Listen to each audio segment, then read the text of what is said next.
अस्सलाम वालेकुम। आज हम बात करेंगे बहुत तफ़सील से मर्दाना बांझपन के हवाले से। मर्दाना बांझपन होता क्यों है, क्या वजूहात हैं और इस पे किस तरह से काबू पाया जा सकता है, इसमें ग़िज़ा का किरदार क्या है और कौन-सी ऐसी अद्वियात हैं जो कि आपको बांझपन से न सिर्फ़ निजात हासिल कर सकते हैं आप, बल्कि उसके साथ-साथ ये है कि आप कौन-सी ऐसी तरकीबें हैं, एक्सरसाइज़ेज़ हैं, वर्जिशें ऐसी हैं, लाइफ़स्टाइल ऐसा है जिससे कि आप बांझपन पे काबू पा सकते हैं। तो यहाँ पे सबसे पहले मैं आपको ये बताता चलूँ कि बांझपन को सबसे पहले आप ये समझ लें कि बांझपन एक ऐसी कैफ़ियत को कहते हैं जिसमें एक मियाँ-बीवी अज़दवाजी ज़िंदगी में मौजूद हैं। वो हफ़्ते में कम से कम 2 से 3 मरतबा हम बिस्तरी कर रहे हैं, ठीक है? लेकिन उसके बावजूद वो औलाद कंसीव करने या प्रेगनेंसीज़ अचीव करने में नाकाम रहते हैं, तो उसको हम ये कहते हैं कि ये बांझपन है। फिर बांझपन की आगे टाइप्स हैं कि आप उसमें देख सकते हैं कि क्या मसला वो ख़ातून की साइड से आ रहा है या मर्द की साइड से आ रहा है। यहाँ पे ये बात मैं बहुत अहम आपको बताता चलूँ कि हमारे मुआशरे में एक बहुत नेगेटिव सोच या मनफी सोच ये समझी जाती है कि बांझपन की जब भी बात की जाती है तो ख़ातून की तरफ ज़्यादा तवज्जो दी जाती है, ख़ातून के ज़्यादा टेस्ट करवाए जाते हैं और उसी को जो जहाँ पे आप कह लें कि लिटरेसी रेट कम है या यहाँ पे इक़दार का कम है, मैं ये कहता हूँ लिटरेसी से ज़्यादा मैं समझता हूँ जहाँ पे इक़दार कम है,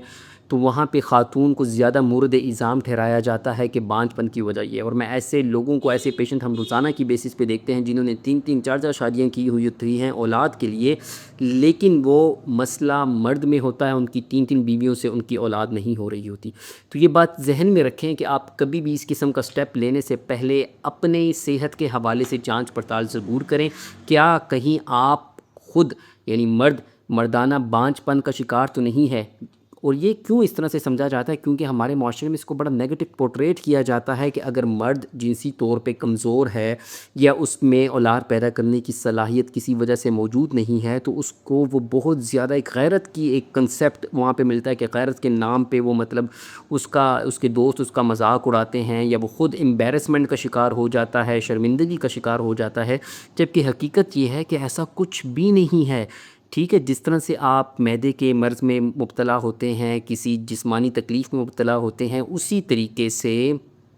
आप मर्दाना कमज़ोरी, जिनसी कमज़ोरी का शिकार हो सकते हैं, आपका तौलीदी निज़ाम किसी गड़बड़ का शिकार हो सकता है, तो उसमें इलाज करवाने में किसी किस्म की शर्म महसूस नहीं होनी चाहिए। और ख़वातीन की तरफ से भी मैं ये समझता हूँ, ये मैं आपको हक़ाइक़ बता रहा हूँ कि ख़वातीन की तरफ से भी जो सपोर्ट मर्द को मिलनी चाहिए जब मर्द इलाज शुरू करता है, तो अक्सर मर्दों को वो सपोर्ट नहीं मिल पाती। ठीक है, तो ये भी एक मुआशरे का हमारा एक तारीख़ पहलू है। ठीक है, वहाँ पे मर्द को उस तरह की सपोर्ट लाज़मी दें, क्योंकि ये किसी किस्म की कोई तकलीफ़ वो चीज़ नहीं है जिससे जो कि काबिल इलाज ना हो। काबिल इलाज होती हैं चीज़ें, और ये उसी तरह से हैं जैसे कि आपको मुख्तलिफ़ दूसरी बीमारियाँ होती हैं। तो इस पे बात होनी चाहिए, मियाँ बीवी के बीच में बात होनी चाहिए, एक अच्छे तरीके से होनी चाहिए। फिर उसके बाद उसका जो डॉक्टर तबीब है पढ़ा लिखा, वो ढूँढना ज़रूरी है, क्योंकि याद रखें कि बहुत सारे मर्द टाइमिंग की गोलियाँ और मुख्तलिफ़ इस किस्म की अद्वियात इस्तेमाल करते हैं जिसकी कि उनको ज़रूरत ही नहीं होती, वो मज़ीद उसमें ख़राबी पैदा कर रहे होते हैं। मरीज़ ये समझता है कि मैं अगर ये दवा ले रहा हूँ, हर्बल मेडिसिन है, एलोपैथिक दवाई है, होम्योपैथिक, तो उसका कोई नुकसान नहीं होगा कि ये मेरी टाइमिंग, मेरी परफॉर्मेंस को अच्छा कर रही है। नहीं, ऐसा नहीं है।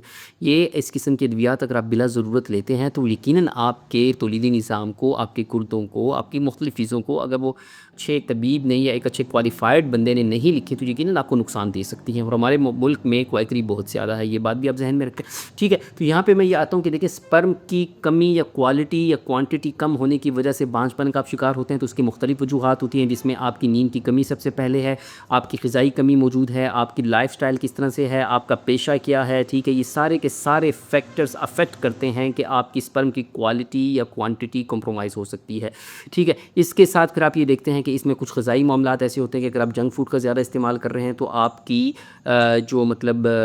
बांझपन है, आप उसका शिकार हो सकते हैं, आपकी परफॉर्मेंस पुअर हो सकती है। तीसरा फिर आपको मिलता है स्ट्रेस, ज़हनी दबाव का अगर आप शिकार हैं, फाइनेंशियली, माली तौर पे, ज़हनी तौर पे, ख़ानदानी तौर पे, किसी भी तौर पे, तो आपकी इस चीज़ का आप शिकार हो सकते हैं। ठीक है, फिर आप ये देखते हैं कि आप अगर किसी इन्फेक्शन का शिकार हुए हैं, माजी में हुए हैं या मौजूदा हैं, तो उसके साथ भी होता है, जिसमें सबसे ज़्यादा हमें पेशाब का इन्फेक्शन मिलता है, चाहे वो खातून को है या मर्द को, दूसरे को ट्रांसमिट होता है। اگر آپ لیور ڈیزیز سے سفر کر رہے ہیں، معدے کے امراض سے سفر کر رہے ہیں، تو وہ بھی آپ کو ایون بانجھ پن تک لے کے جا سکتا ہے، میاں بیوی دونوں کو بانجھ پن تک لے کے جا سکتا ہے، ٹھیک ہے؟ تو اس میں اسی پیراہے کو نظر رکھتے ہوئے آپ اس کا علاج کروائیں گے اور اسی بیس پہ آپ کا ٹریٹمنٹ جب ٹریٹمنٹ ہوگا تو آپ کا ہوگا، لیکن اس کے لیے کوالیفائڈ ہومیوپیتھک ڈاکٹر، طبیب، ایلوپیتھک ڈاکٹر اس کا انتخاب کریں۔ اور میں یہاں پہ یہ سمجھتا ہوں کہ بہت سارے لوگ ہمارے پاس ایسے آتے ہیں کہ جو سالہ سال بانجھ پن کا شکار ہوتے ہیں، اور وہ مختلف قسم کی غلط ادویات استعمال کرنے کی وجہ سے اپنا کیس نہ صرف کمپلیکیٹ کر دیتے ہیں بلکہ خراب کر دیتے ہیں، جس کی وجہ سے کہ وہ مرد بانجھ پن کا شکار ہے تو خاتون کو سفر کرنا پڑتا ہے، اور خاتون بانجھ پن کا شکار ہے تو مرد کو سفر کرنا پڑتا ہے، اور ایز اے ہول پوری فیملی کو سفر کرنا پڑتا ہے۔ تو اس کے لیے کوششیں کریں، لازمی کوششیں کریں کہ آپ لوگ